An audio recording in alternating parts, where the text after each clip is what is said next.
Gente, estamos iniciando agosto. Aqui a manchete desta quinta-feira é Projeto de Sistema Municipal de Tecnologia apresentado na Unital, manchete do Diário de Taubaté. Bom, é aquela velha história, antes tarde do que nunca, uma parceria da Unital com a Prefeitura Municipal. É um projeto ainda, não se sabe o que poderão conseguir com esse projeto, mas é estranho que Taubaté, sendo uma cidade industrial há mais de 100 anos, que começou com o Guisar, né? E não tinha só a CTI, há mais de 100 anos, e só agora estão acordando para a necessidade de que uma cidade industrial precisa ter uma universidade, que já tem, e também um polo de pesquisa, de inovação tecnológica. Como é que vai ter indústria sem ter inovação tecnológica? Que país é esse, que indústria é essa que vai só reproduzir o que inventam em outros lugares? Não tem condições. A cidade precisava disso há muito mais tempo.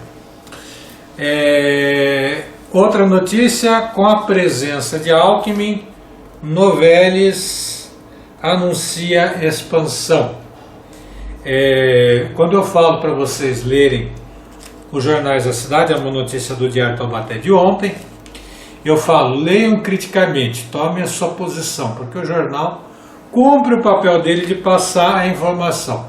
E o que passa aqui nessa informação? Nós temos uma empresa particular, uma empresa privada, fazendo um anúncio dela, né? E que é a obra dela, merecimento dela, se for algum merecimento, e o governador do estado vem aqui como se fosse a inauguração de uma obra pública. É interessante esse casamento das coisas que se faz aqui no Brasil, né?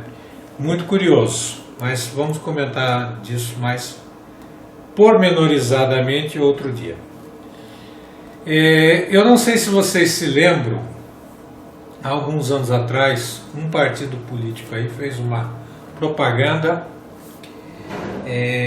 que usava de criatividade e que ficou marcada aí, que muita gente quis copiar, quis imitar, que era o trem do horror.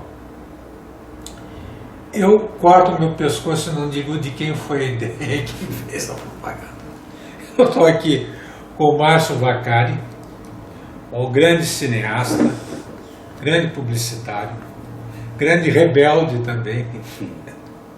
Está só no fim da adolescência, daqui a pouco ele está longe disso. Crescendo. e que foi o pensador daquilo que todo mundo achou engraçado, diferente e tal. E ele fez aquela propaganda já faz uns 7 anos, né? 7 anos que ele fez essa propaganda.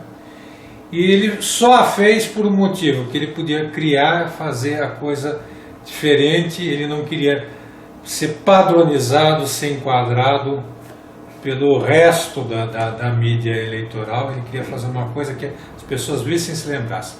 Vocês não se lembram de outra propaganda, né? Como é que era, mas da deles vocês se lembram, vocês podem nem se lembrar, talvez quem eram os candidatos da propaganda, mas vocês se lembram da propaganda. Ela ficou, né? E quando a propaganda fica, ela atinge o seu principal objetivo, que é ser notada, né? É como aquela propaganda da margarina, muito antigamente, que aparecia a criancinha do desenho e mordia a torrada. E aqui, marcava aquilo. Então, tá aqui o Vaccari, e eu fiz questão dele vir conhecer o Diário de Taubaté, conhecer as pessoas que estão trabalhando aqui, e queria muito tempo entrevistá-lo para fazer pergunta. Vaccari, qual é o espaço do cinema alternativo no Brasil hoje? Marginalidade, cara. É por opção ou porque não tem outro mesmo? Você pega no Brasil hoje, cara, uma coisa cruel, cara. Você pega o cineasta independente que eu digo esteticamente, que tem muito... Porque Taubaté, encontrei com o moleque hoje, falei assim, porra, Vaccari, nós que somos artistas independentes, a mãe dele banca o moleque e ele faz uma coisa totalmente comercial. falei, pô, eu tô falando independente esteticamente, pô. Então quando você faz uma coisa esteticamente que foge do establishment, essa coisa toda, cara, você tá fora do mercado, tá? Você passa a ser, sei lá, estrangeiro no Brasil, pô. Porque, ou alienígena na Terra. Alienígena, porque 90% do cinema que se vê no Brasil, essa coisa toda, é produção americana, pô. Não tô questionando do ponto de vista da qualidade e tal, mas 90% dos filmes é o filme americano, cara. E os outros 10, 8 filmes são extensões das novelas da Globo em tela grande, aí sobra 2 filmes pro cineasta tentar fazer alguma coisa diferente. Então é complicado você fazer, não só cinema, mas fazer arte de uma forma independente, esteticamente e tal, no Brasil. Poxa, complicado, cara. Ô Vacari, você ainda é daquela geração, como ator, depois como diretor, você teve a sua formação primeiro no teatro, né? Sim. Como ator. E depois você foi fazer cinema. Eu acho que assim, a pessoa quando faz teatro, ela tem uma base muito boa, isso é quase um consenso geral, a formação do ator. Agora, a base do cinema, ela é diferente da televisão, não é? Totalmente diferente. É complicado pegar o cara que está acostumado a fazer televisão para fazer cinema e ele achar que é igual, né? É outra linguagem, é outra... Eu costumo brincar que o teatro, cara, teatro do ator, cara. Pode ter diretor, um puta diretor, mas o ator chegou no palco é dele, cara. É ao vivo, então o teatro é do ator. O cinema, cara, é do diretor, cara. Já aconteceu de fazer filme e tal, achar que aquela cena maravilhosa que eu fiz e tal, não entrou no filme, porque o diretor não gostou, cara, não gostei disso e tal. Então, ele é o autor, no fim. Né? Agora, a televisão a gente quer pagar mais, pô, o patrocínio leva, cara, entendeu? Aí você muda de acordo com os interesses comerciais. E a linguagem, tecnicamente falando, a interpretação é diferente, porque na televisão é muito rápido, cara. Na televisão você não tem tempo de desenvolver o personagem, essa coisa toda. Você chega assim, pô, meu personagem ele é malzinho. Não, muda aí que... Entendeu? Você não tem tempo, então você vai... ele não, o personagem da novela não tem a consistência. Muda muito, é de acordo com a audiência e tal. E também tem a questão de você olhar o feedback, porque o cinema tem isso. Principalmente quando tem grana para produzir, o mesmo filme as pessoas não sabem, mas esses filmes de Hollywood, eles têm umas 5 versões antes de irem para a bilheteria. Sim.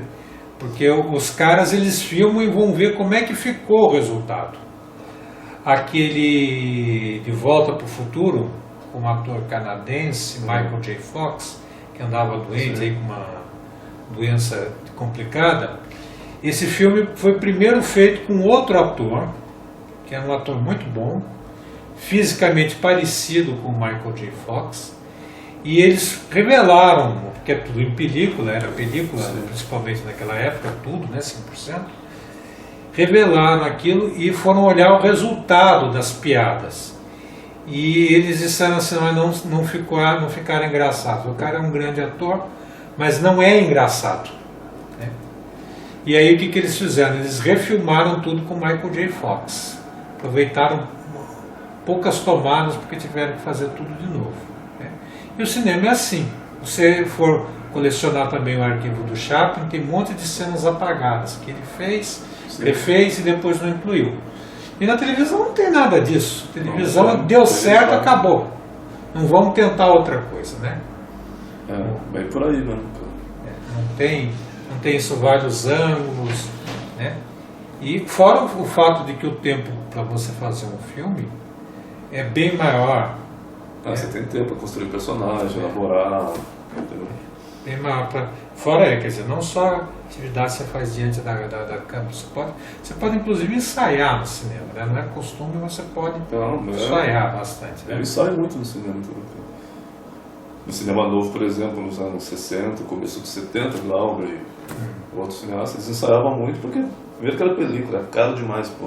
Muitas vezes era um por um, pô, então não podia errar, então os caras ensaiavam, filmavam uma vez, ficou legal, ficou, se não ficou, não tem outra vez, porque não tinha material, entendeu?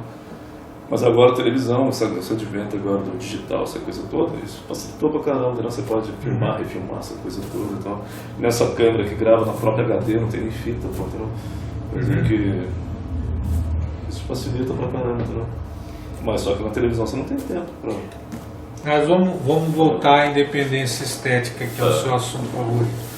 no que você... Todo mundo tem um manifesto quando você faz a arte como intelectual. Quer dizer, o artista intelectual é aquele que sabe o que está fazendo, né? O Melchior, que era um crítico literário, diplomata, ele dizia assim que ele, para rebater o Caetano Veloso, ele dizia que não gostava dessa posição que tem no Brasil, que trata músico popular como intelectual, né? Mas o artista intelectual é aquele que sabe o que ele está fazendo, porque ele sabe a proposta estética dele, né? E nesse caso, o Chico Buarque, o Caetano Veloso, o Gilberto Gil, eles são intelectuais porque eles sabiam sim, inclusive. Sim. O Caetano Veloso e o Gilberto Gil fizeram um movimento Tropicália, quer dizer, tem um movimento estético. Eu vou perguntar para você, como é que você explicaria a linha do seu trabalho no cinema para as pessoas? Alguns pontos. Não só no cinema, mas na minha vida, cara. A única certeza que eu tenho são as dúvidas. Eu duvido o tempo todo, cara. Eu não tenho certeza de nada, pô. Seja no cinema, no teatro, na música, ou na vida, pô. Eu sempre coloco a dúvida, pô. Por que tem que ser assim, pô? Eu não aponto o caminho, eu simplesmente pergunto por que tem que ser assim, pô. Porque a gente pega cinema, por exemplo, os americanos impuseram uma narrativa quadrada, que é um filme... Qualquer pessoa entende, porque está tudo aquela coisa lavada, tipo novela. Você olhou, viu, não tem entrelinhas, está tudo pronto ali, aquela coisa toda. E você pega aí essa molecada que tem 30 anos, você cresceu vendo cinema americano e cresceu vendo novela da Globo, essa coisa toda, como é que você vai segurar uma pessoa que tem essa Vocês têm dificuldade de entender o Hitchcock, né? Tem dificuldade de entender, porque é aquela coisa mastigada, tá tudo pronto, você não precisa pensar, entendeu? Qualquer Se pessoa for entende. Ingmar Bergman, então aí é um suicídio. Aí quando você vem com uma proposta que você tem que pensar, tem as entrelinhas, tem reflexão, tem uma série de coisas, primeiro que a pessoa não consegue sentar para ver, porque hoje é muito rápido, né? Videoclipe, aquele monte de cortes, o olho humano não consegue acompanhar aquela quantidade de cortes e tal. Já quando você faz um filme, pega um filme europeu, por exemplo, um cinema mais de arte, normalmente a câmera é mais uma câmera espectadora, pô, a cena se desenvolve, dá tempo da pessoa desenvolver o raciocínio, você pensar. Hoje o público comum não consegue ver isso, tem que ser ação, corre, aquela coisa da mulher moderna, né? Acorda de manhã, enquanto toma café, já está ajeitando o filho, enquanto vai para o trabalho, já deixa o filho na escola, já vai ter na hora do almoço, ela almoça, cuida das crianças, já malha aquela... Só faz tudo, só não pensa. A sociedade hoje não precisa pensar mais, está tudo prontinho. Fast food, né? Então, o cinema é um cinema reflexivo, que propõe uma série de discussões. Você assiste um trabalho, um filme, uma peça, qualquer coisa. Tem gente que gosta, gente que não gosta, mas tem... Bom, mas a maioria das vem das brincadeiras que você faz nos filmes. No cinema o pessoal ri muito, né? Eu tenho feito pouco humor, cara. Porque eu sempre fiz humor, cara. Uns tempos pra cá eu tenho feito uma coisa mais... Mas eu sempre tive a coisa do humor. Eu sempre escrevi humor, sempre fiz humor e tal.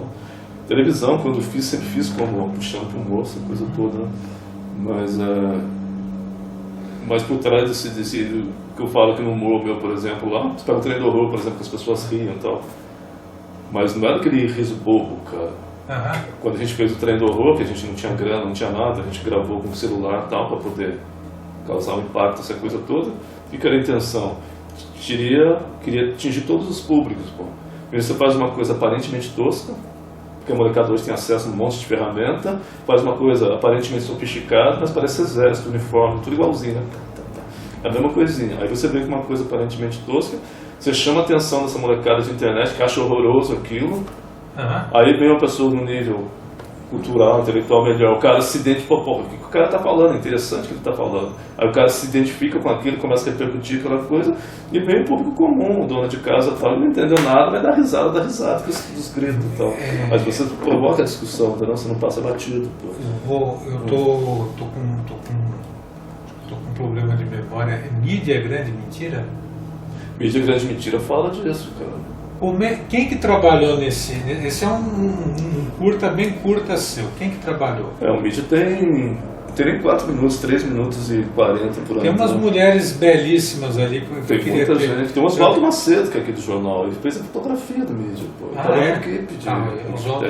Oswaldo Macedo. Mas quem era aquela moça loira que aparece lá? Então, Tem Carla Pérez. A Carla Pérez. Carla Pérez, da Priscila Pasquarelli, que era uma menina aqui de Pindamonhangaba, que na época era uma jornalista da TV setorial, se não me engano, que hoje está na Globo. Até aquela política, esqueci o nome, que estava presa, refém lá das Farc, aquela coisa toda, ela foi cobrir essa... Ela foi cobrir a Ingrid Bittencourt. Isso. Então tinha André Moreira Lima, então, que... Sua esposa? Então, tinha o pessoal da Praça Nossa, Beto Guarani e tal. E o filme era o que, cara? Pega um professor hoje em dia, professor mediano e tal, você vê que o governo nenhum tem interesse em produzir uma educação de qualidade. Né? O professor é mal pago, mal formado, essa coisa toda. Aquele que está estourando o cartão de crédito, pagando passagem de ônibus, coitado. Entendeu? Aí você pega um professor, aí aquele professor bem intencionado, querendo mostrar, né, conhecimento, eu sou um bom professor, aí ele senta na frente ali do Jornal Nacional, vendo o Bonner, né, falar, né, e ouve aquele monte de mentira absurda que a Globo fala, aquele monte, né, ele, coitadinho, despreparado, ele simplesmente ele consome aquilo, não filtra, consome, e no dia seguinte vai mostrar a erudição, que é um bom professor, ele repercute aquela mentira absurda que ele ouviu na televisão para os alunos, cara, que são totalmente despreparados também, aí pega aquela mentira absurda que a professora transmitiu para eles, chega em casa para mostrar a erudição para os pais, que são despreparados também, repercute aquela mentira que acaba virando verdade absoluta. Isso é E a gente, o professor no caso, inconscientemente acaba representando os interesses do poder vigente, porque caixa de ressonância que repercute, retransmite as verdades, as mentiras, né, absurdas, que acabam virando verdades absolutas. Pô. Esse é um dos grandes problemas que a gente tem, cara, filtro, cara. Porque às vezes eu digo, as pessoas não avisaram, a gente vive sobre a pior das ditaduras, que é a ditadura da informação, cara. Hoje a molecada tá com, sei lá, não sei como chama aquelas coisas todas, mas não tem filtro, cara. Entendeu? Uma vez eu fiz um documentário, André fez um documentário, a gente foi, eu não lembro, 2.000 pessoas, tá, mas Lan House, aquela coisa toda. Mas sempre ficava vendo aquela molecada que tá na Lan House. Primeiro que a mãe saía de manhã, cara, agora deve ter mudado já, tá? Mas a mãe muitas vezes deixava o filho pequeno, acertava um valor por mês com o dono da Lan House, que realmente era uma Lan House improvisada, o filho pequenininho ficava ali, ele tinha um dinheirinho para jogar durante o dia e passava o dia junto com a molecada ali e tal. Às vezes varava a madrugada jogando. Aí ela, tipo, era uma babá da mãe, aí você vê que era molecada adolescente, é muito jogo de violência, e a maioria diz que está matando o padrasto, aquela coisa toda, é muito isso. As menininhas estão em site de relacionamento, aquela coisa toda e tal. Ou então vendo novela da Globo e a molecada de vez em quando vê esporte também, entendeu? Você tem aquele infinidade de possibilidades, mas você vai no mesmo lugar. Você sai da Globo na telinha e vai pra Globo na telinha do computador, cara. Entendeu? São as mesmas coisas. Então, o grande problema que o Brasil vive é a ditadura da informação. Então, esse é o tema da mídia, grande mentira. A mídia fala disso, das grandes mentiras que acabam virando verdades absolutas, porque os caras têm no caso, a metáfora que você usou era um filme de horror. A gente usava, trabalhava, fazia uma metáfora em cima do expressionismo alemão, cara. Aquela coisa toda, tanto que a gente tem a fotografia e tal, os movimentos muito parecidos com aquilo, aquela coisa exagerada e tal. Qualquer pessoa que tem um mínimo de conhecimento, você vê o William Bonner e fala, a gente assusta, cara, que é tanta bizarrice que o cara fala. O William Bonner, eu também. Eu não quero comentar de pessoas em particular, mas às vezes algumas celebridades começam muito interessantes justamente por algumas características que elas trazem. E quando vão trabalhar numa grande emissora, aquela emissora fala assim, legal, traz audiência, pessoa muito boa, já, mas nós precisamos fazer umas pequenas correções. Entendi. E as pequenas correções, a pessoa às vezes perde essas pequenas correções, a característica que era mais interessante delas, né? E formam pessoas completamente artificializadas, né? Uma pessoa que viveu no interior de São Paulo, no Nordeste, vai para lá, tem que falar como carioca, né? Sim. Tem que virar loira, tem que fazer não sei mais o que. Daqui a pouco aquela pessoa não existe mais, né? Não tem mais, não é só que forma um personagem, é que não tem mais o ator, só tem a personagem. E, não sei, no Jornal Nacional, que já não é parte artística mais, eu vejo muito isso, né? E outros também programas apresentadores que em outros canais eram mais interessantes, na Globo perderam muito do carisma, Sim. por causa desses enquadramentos. Mas, voltando ao seu trabalho, Amanhã Talvez Se Houver Sol, do que fala? Amantes da Manhã Sobre a Sol, cara. Amantes da Manhã Sobre a Sol é um filme. Isso foi rodado em 89, cara. É um longa-metragem e tal. Foi tudo película, então? Foi feito em 16mm e tal. Foi tudo totalmente rodado em Lorena. Ele foi o produto final de uma oficina de cinema que a gente fez. Na Vila Brito, que era um bairro periférico de Lorena, um bairro muito violento. E na época Lorena era uma cidade muito violenta. Tinha um índice assim, de assassinato só comparado com a grande capital, entendeu? Lorena, em média, era assassinado uma pessoa a cada 3 dias, cara. Era uma coisa absurda, cara. E aí eu fui pra periferia e peguei atendente de padaria, desempregado, subempregado, servente de pedreiro, essa coisa toda. Dei uma oficina, tanto técnica para operador de câmera, diretor de fotografia, essa coisa toda, quanto para ator. Pô. Tiramos esses profissionais dessas oficinas, trouxe alguns atores profissionais e tal.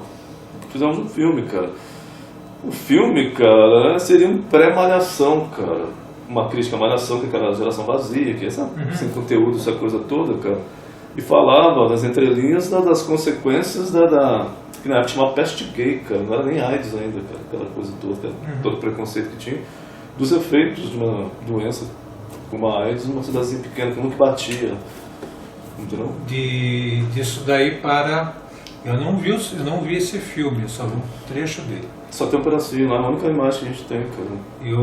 Desse daí para a cidade de Mazabato, como é que foi a evolução? Cidade fictícia de Mazabato. Saiu esse filme? Ficou em projeto? Não, esse filme, cara, quando o Santo de Casa que eu tô lançando agora, cara, esse Santo de Casa cai esticada na máquina, cara. Santo de Casa teve 2 versões, cara. Na primeira, o Tony Jack de Jesus, que é um cineasta underground e tal, que volta ao Vale do Paraíba 20 anos depois. É o personagem. O Tony Jack de Jesus.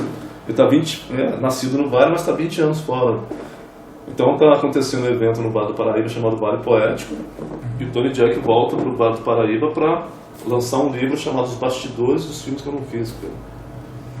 E como ele é um cineasta underground, essa coisa toda, e com a câmera dele na mão, ele começa a conversar com as pessoas. Mazabato é o nome de uma cidade fictícia. É o nome da cidade fictícia. Ele começa a conversar com as pessoas para saber se existe uma identidade do Vale Paraibano, se existe o caipira Vale Paraibano, se existe uma identidade. Essa foi a primeira versão, cara. Que a gente fez algumas apresentações assim para produtor, essa coisa toda, mas a versão final ficou uma outra coisa, cara. O Tony Jack passa a questionar essa coisa religiosa que tem no Vale do Paraíba, pegando aqui a Aparecida do Norte, a Canção Nova, passando por Guaratinguetá, que tem Frei Galvão, que é o primeiro santo brasileiro. Chega em Lorena, que tem o Santuário de São Benedito, que dá a mesma indulgência dada no Vaticano. Pô. Se você confessar lá no Santuário de São Benedito, é o mesmo que você está confessando no Vaticano. Isso é assinado pelo Papa. Acho que é a única cidade no mundo que tem essa primazia, que é uma coisa assim. E dá uma indulgência. Isso foi conseguido pelo Conde de Moreira Lima, tal, que é um grande colaborador da igreja, essa coisa toda, em consideração a ele, dela essa. Ele criou, inclusive, esse santuário com o dinheiro dele e tal. Então, Mazabato era isso, era a primeira versão do Santo de Casa, que era a cidade fictícia onde estava acontecendo o Vale Poético e onde ele vinha. O Santo de Casa já foi lançado? Oficialmente agora, dia 18, agora de setembro, agora, em Famalicão, em Portugal. É lançado lá. É uma cidade bonita que tem lá em perto de Braga, é uma cidade enorme e tal. Lá acontece o Raias Poéticas, que é um evento de literatura e arte, que é coordenado pelo Luiz Serguilha, que talvez seja o grande poeta português contemporâneo, que é muito amigo meu, tal, parceiro, a gente tem muita coisa juntos. Assim. E depois ele tem algumas exibições especiais ali em Paris, em Londres. E aquela peça de teatro sua que eu vi... Juvenal, cara? Não. Cujo trailer eu vi que era com atores, que era uma peça muito forte, que tratava também da sexualidade humana. Ah, tá. Como era o nome? Deixa eu lembrar aqui, cara. Nós estamos com restrição de memória terrível. Eu te amo, meu amor, cara. Eu te amo, meu amor. Meu amor, tal, que... Sobre o que trata? Na verdade, a gente fala desse vazio humano, essa coisa toda, que o homem nasce com um buraco no peito, né, aquela coisa toda. Minha avó dizia que o homem tem esse buraco no peito porque ele nasce com uma doença mortal, que é a vida, pô, né? Então, em cima disso, a gente desenvolveu esse texto, cara. Na verdade, são vários triângulos amorosos e tal, e no final da peça você fica em dúvida se tudo aquilo estava rolando mesmo ou se era um jogo erótico entre os personagens centrais ali, entendeu?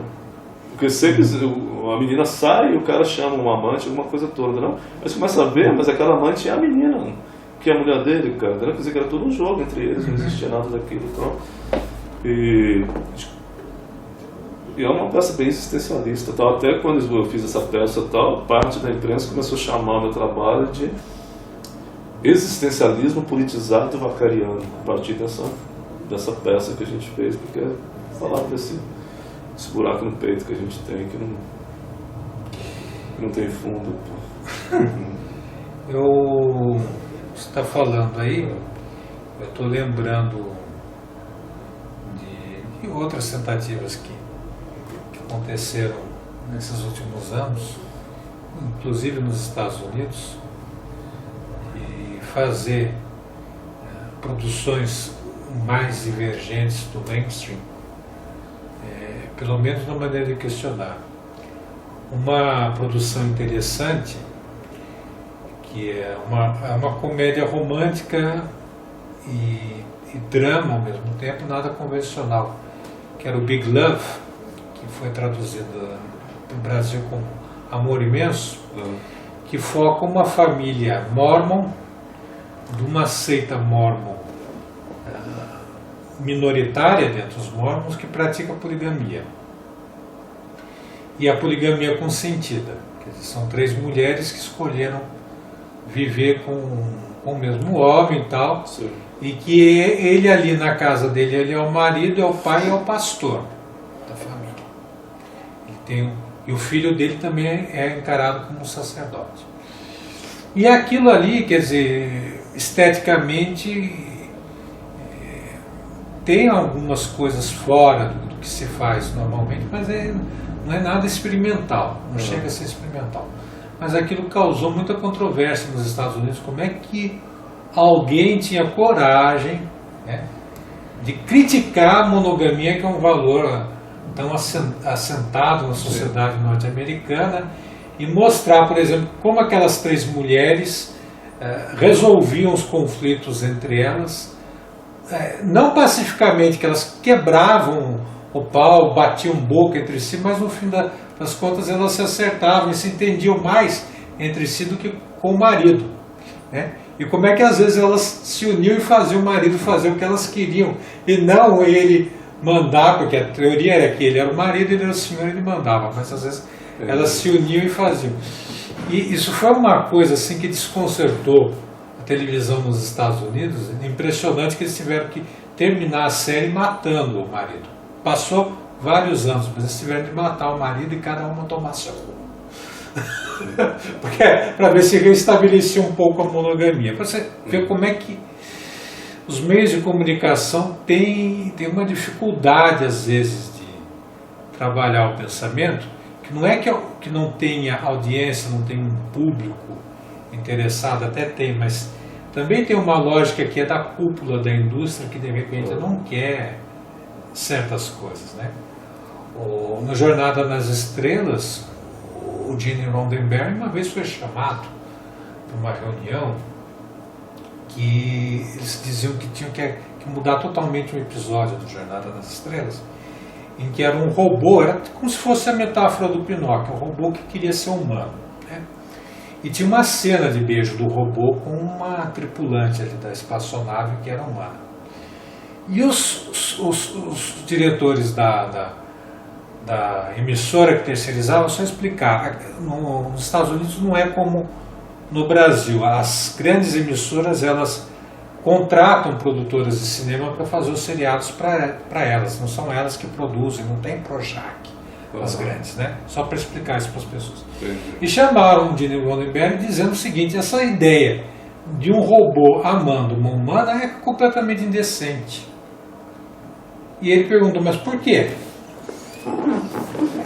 Porque se fosse um desenho do Pinóquio, isso podia acontecer. O Disney botava situações desse tipo, né? Uma boneca amando um humano e tal. Por que aquilo ali era indecente? Eles disseram, não, isso é indecente, você tem que cortar, porque o horário nobre é o horário familiar, é o horário que estão todas as gerações na mesma casa, né? Então isso daí você tem que cortar. Né? E ele teve que cortar e disse assim, bom, descobriu um novo preconceito. Não sabia. Então, essa coisa de trabalhar o pensamento é muito complicado mesmo, e não é porque as pessoas têm uma opção por um discurso esteticamente mais disciplinado ou esteticamente mais caótico, porque essas opções estão aí, você pode escolher ser tão dionisíaco ou tão apolíneo quanto quiser. Claro. Na arte, você tem essa opção. Mas é justamente essa dificuldade da indústria, às vezes, que ela não quer só audiência, ela não quer só produto, ela quer controlar muito as mentes, né? Controlar a cultura, enquadrar a cultura. Agora, Vacari, eu vou ainda perguntar para você o seguinte: o que está faltando nessa safra de filmes recentes que eu tenho visto que às vezes são feitas assim, que deveriam ser cinema convencional, mas as pessoas às vezes não sabem coisas do cinema convencional para fazer. O que está faltando? Cara, não só no cinema, mas na arte em geral, o que está faltando é diversidade, cara. O Brasil é um país singular, ao mesmo tempo plural, no continente. Pô. Tudo está aqui. Pô. E você fica limitado na música, você fica limitado. Pô, a gente tem um país de Hermeto Pascoal, de Egberto Gismonti, de Tom Zé e tal. Você tem que ficar limitado a pagode, axé-bunda, funk. Pô, dói os ouvidos, essa coisa toda. Aí você vai pro cinema, a mesma coisa. A gente tem Bressane, a gente tem... Porra, tem tanta gente aí, tem Tonashi, tem essa coisa toda. Você tem que ficar... Porque os filmes são padronizados, mas aquela coisa que só muda o ator, cara, mas é a mesma coisinha, a mesma historinha, a mesma coisinha batidinha, aquele humorzinho... Pô, parece não, stand-up, não, mais rasteiro possível, aquela coisa apelativa, sem conteúdo, entendeu, cara? Então... Não tem nada com esse tipo de filme, mas deveria ter a possibilidade de outras coisas também, entendeu? E o cinema é muito isso, cara, entendeu? É muito Daniel Filho, muito Zé Alvarenga, muito Globo, cara, entendeu? Cara, qualquer pessoa que queira uma coisa diferente disso, você fica órfão, porque você não tem, entendeu? Você não tem onde... Pois é, eu sinto essa dificuldade deles se libertarem do paradigma da novela. Isso é muito complicado para eles, eles não têm... não sei, não quero criticar, porque até eu acho positivo uma coisa, que esteja havendo produção nacional. Mas esse preço é bem complicado também, né, cara? Porque você pega, que no Brasil, pô, tem cineastas maravilhosos e tal, você fica... Imagina a música, por exemplo, mas mais claro. Mas aí que tá. Imagina a molecada que tem 30 anos, essa coisa toda, cara. O cara acha que música é o quê? Axé-bunda, esse sertanejo, esse pagode. Aí que tá, mas esse ponto que você está tocando é o seguinte: eles perdem um acúmulo, porque tudo que se aprendeu com o cinema novo, de repente, né, de tudo que se aprendeu, nada está no novo cinema brasileiro. Parece que não tem aquela experimentação, as pessoas não sabem o que fazer, né? Ou aquele filme do Dia da Independência, que é um filme já bem mais convencional, muito bem feito, né, com grandes atores. A cena do grito do Ipiranga é muito calcada no cinema novo, na experimentação que o Glauber fazia. Porque vai mostrando o Dom Pedro no Ipiranga, com cavalo, e vai intercalando com aquele outro ator que já é falecido, de cabelo branco, cujo nome agora estou esquecendo, acho que até é amigo seu, fazendo José Bonifácio, e falando a correspondência que vai mandar para o Dom Pedro I, né? Que estropiem todos os cavalos, tal, e o Tarcísio Almeida fazendo Dom Pedro, gritando, canalhas, chutando, não sei o quê. E aquela música vai ali até a hora que ele dá o grito do Independência ou Morte. Aquilo ali, comercialmente falando, é um estrondo, porque todo mundo que vê esse filme guarda muito bem essa cena. E isso é uma experimentação que veio do cinema novo, entendeu? O cara que fez esse filme, agora, eu peço desculpa porque eu não guardo o nome de todos os diretores desses filmes, mas o cara que fez esse filme, ele aproveitou um acúmulo de saber que o Glauber deixou, e que pode ser usado, inclusive, para o sucesso comercial, sim. Né? O Cury, maravilhoso, cara. O Cury, cada filme dele é uma aula de como é que você fotografa uma mulher bonita, né, em ação. Quer dizer, e não importa que elas estejam peladas e vestidas, que elas apareciam dos dois jeitos nos filmes dele, mas ele mostra. Como é que você mostra o corpo de uma mulher bela num filme? Como é que você faz erotismo? Como é que você faz sensualidade? Ele mostra isso. De repente, um filme que o dele, ele tinha uma bilheteria, claro, mas a preocupação dele não era a bilheteria. A gente percebe que tem um ponto ali do Cury que ele está pouco se lixando se vai vender ou não. Ele quer fazer as coisas do fundo da cabeça dele, mas que davam sucesso, né? E você vê ali, de repente, uma cena que é completamente freudiana, completamente psicanalítica, consegue instigar e levantar uma plateia toda, em todos os sentidos, né? E um outro filme nacional que é feito pensado justamente para excitar simplesmente o espectador, não consegue o mesmo efeito. Porque não tem essa noção estética profunda, né? E olha, eu vou dizer, o lamentável, só um parênteses aqui, tem gente que trabalhou com esses grandes diretores, cuja carreira toda tem os melhores trabalhos, o ápice desses trabalhos nesses filmes. Essas pessoas não têm cultura, não têm condições de entender. Haja visto uma apresentadora de programa infantil que fez filme com Cury. O melhor trabalho dela é com Cury, porque aí ela foi atriz. Ele, um grande diretor, fez ela ser atriz. E fez uma coisa bonita, psicanalítica, profunda, contestadora, que ela não tem até hoje condições de ver e entender aquilo. Ali no caso do Cury, cara, o Cury é muito pouco do lixo, essa coisa toda, que não tinha cinema no Brasil. Então os caras se cotizavam ali, eles colocavam grana do bolso e criaram um cinema da ruptura de CV, normalmente tecnicamente de baixo nível, mas tinha diretores como Cury, por exemplo, que pegava dinheiro da Boca, aquela coisa toda. A Gil Galante, por exemplo, que era o grande produtor da Boca, falava: não, Cury, você pode fazer seu filme que eu não entendo nada mesmo, mas você tem que ter X de mulher pelada, X não sei do que. Então ele criava aquele filme sofisticado dele, tava de um monte de mulher pelada. Tinha cara que assistia, o cara nem sabia o que estava acontecendo, contava a mulher pelada. Aquilo ali, mas era maravilhoso que ele conseguia fazer. Aquilo ali foi muito criticado por seu gosto do cinema francês, mas ele dá uma aula para os cineastas franceses. Bom, cara, maravilhoso. O Cury, eles deviam ter, seus empresários da televisão querendo fazer a própria produção, tivessem cabeça, tinham que ter chamado o Cury para dar cursos, para formar os diretores. Era extremamente sofisticado, era extremamente culto. Então. Entendeu? E ele tinha uma coisa. É claro que os personagens centrais dele eram altamente machistas, né? Sim, totalmente. Mas era justamente o tema dele, era isso, né? Quer dizer, e não era uma coisa que não é que ele quisesse criticar no sentido de desqualificar as pessoas ali, não. Ele era crítico no sentido de problematizar, mostrar o que era aquilo lá.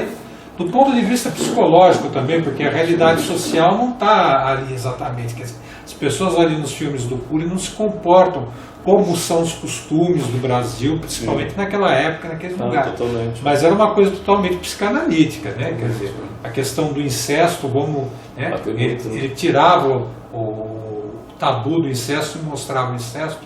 Mas é porque é uma leitura psicanalítica e não porque aconteça isso né? Com essa normalidade. E eu acho que é isso, quer dizer, todo esse acúmulo do Glauber, do Cury e tanta outra gente que eu não vou me lembrar agora, está desaprendido. Aliás, Não é que tá desaprendido, isso sabe o que eu acho, meu amigo? Está esquecido, não está sendo usado. Porque a Globo, que a gente fala, é a grande mídia, que a Globo é a principal e tal. É uma representante da grande mídia. Entendeu?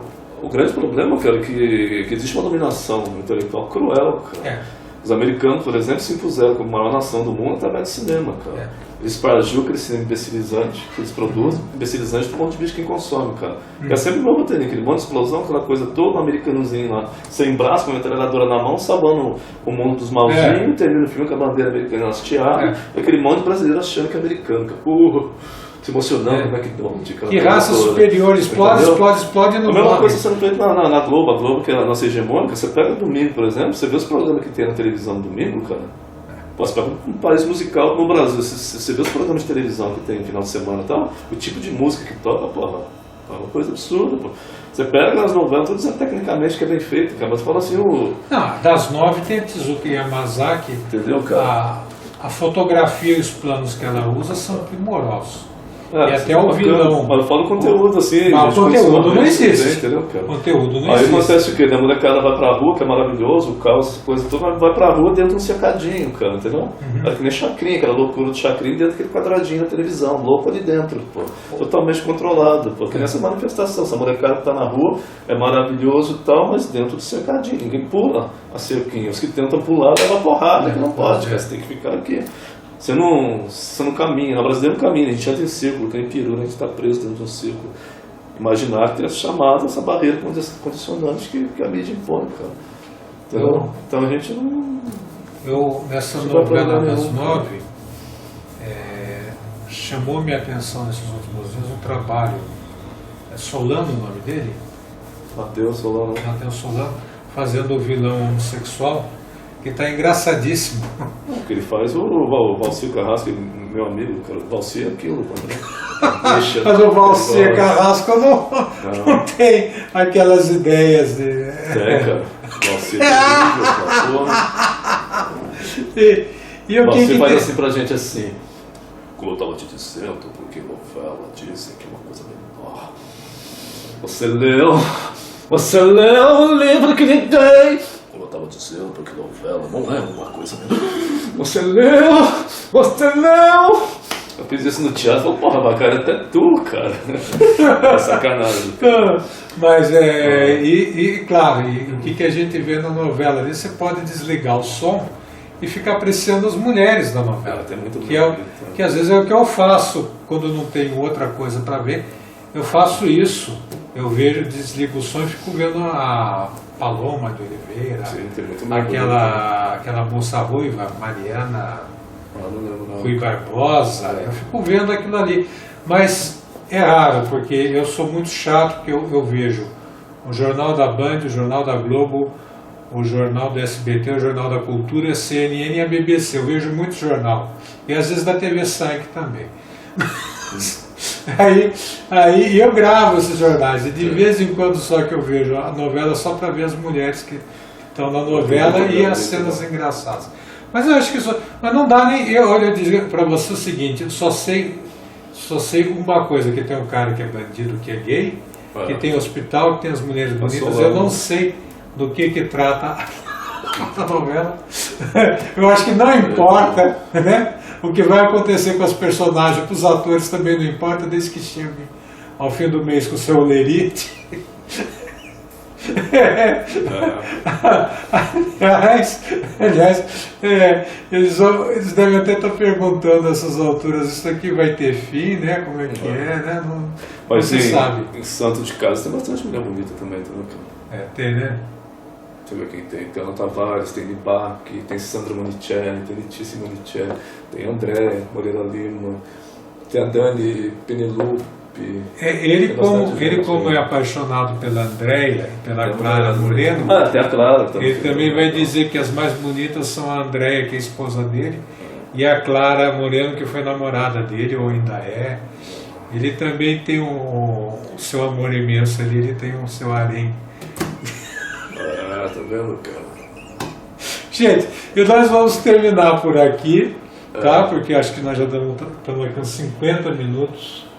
E o seu Celso Brum está atrás de nós corrigindo o texto. Leiam o Diário de Taubaté, que vai estar interessante. Tá certo. Queria agradecer pela oportunidade. É um prazer estar de volta a Taubaté. Há muito tempo que eu não venho pra cá.